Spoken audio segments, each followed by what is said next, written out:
இடம்பொருள் நேயர்களுக்கு வணக்கம். ஸோ இன்னைக்கு வந்து பார்த்தீங்க அப்படின்னா இப்போ சிறகடிக்க ஆசை சீரியலில் இப்போ இந்த 40 நிமிஷம் எபிசோட் அப்படின்னு ஆனதுக்கு பிறகு சின்ன சின்ன விஷயங்கள்லாம் கொஞ்சம் ஸ்லோவாக கொண்டு போயிட்டு தான் இருக்காங்க. ஏன் அப்படின்னா 40 நிமிஷத்துக்கு இழுக்கணும் அப்படிங்கிறதுக்காக மெதுவாக கிளம்புறது, பார்க்குறது, கொள்றதுன்னு எல்லா காட்சிகளும் சேர்த்து இருக்குன்னு வச்சுக்கோங்க. அப்படி இருந்தாலும் ஒரு முக்கியமான பாசிட்டிவான பாயிண்ட் என்ன அப்படின்னா 4 நாள் பொங்கல் ஃபங்க்ஷனுங்க. நேராக கிளம்பி பொங்கலுக்கு போயிட்டாங்க. யூஸ்வலாக அந்த மெகா சங்கம்லாம் நம்ம தான் நடத்துவாங்க.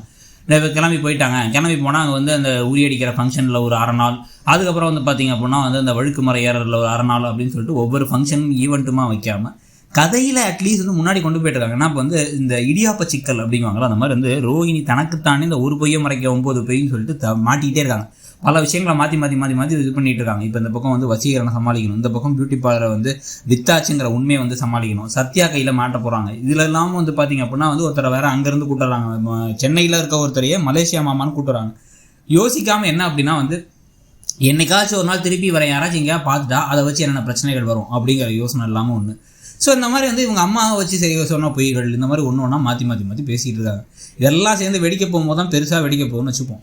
ஸோ இப்போதைக்கு பார்த்தீங்க அப்படின்னா பொங்கல் ஃபங்க்ஷனுக்கு அங்கே ஊருக்கு இவரை கூட்டிட்டு போக, அதுக்கு பிறகு எல்லாரும் பேசிகிட்டு இருக்கும் போதே பாட்டி திருப்பி யார் ப்ரெக்னென்ட் ஆக போகிறாங்க அதை பற்றி பேச, ப்ரெக்னன்சின்னு ஆகிடுச்சு அப்படின்னா நமக்கு 2வது குழந்தை தான் இது, முதல் குழந்தை ஆல்ரெடி பிறந்துருச்சுங்கிற உண்மை வேறு வெளில வந்துருமோ, ஏன்னா டாக்டரே செக்அப் பண்ணுமோ அதை பற்றி கேட்டுருவாங்களோ அப்படிங்கிற பயம் ஒன்று ஒரு பக்கம் ரோஹிணிக்கு.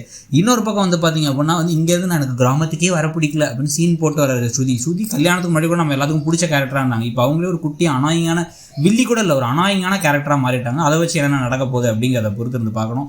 ஸோ நீங்கள் இந்த பொங்கல் விழாவில் என்ன விஷயத்தை எதிர்பார்க்குறீங்க? ஒரு வேளை மீனா ப்ரெக்னெண்ட்டாக இருக்காங்க அப்படிங்கிற ஒரு தகவலையா, இல்லை பார்த்தீங்கன்னா ரோஹிணி சிக்கிறதுக்கான வாய்ப்புகள் இருக்கிற விஷயத்தையா, இல்லை ஸ்ருதியை வச்சு ஏதாச்சும் கலாட்டாவா, எதை எதிர்பார்க்குறீங்கிறத சொல்லுங்கள். இந்த கதையை உங்களை பார்க்க வைக்கிறதுக்கான முக்கியமான ரீசன் என்னங்கிறதையும் சொல்லுங்கள். தேங்க்யூ. இடம்பொருள் நேயர்களுக்கு வணக்கம். ஸோ இன்னைக்கு பார்த்தீங்க அப்படின்னா இப்போ சிறகடி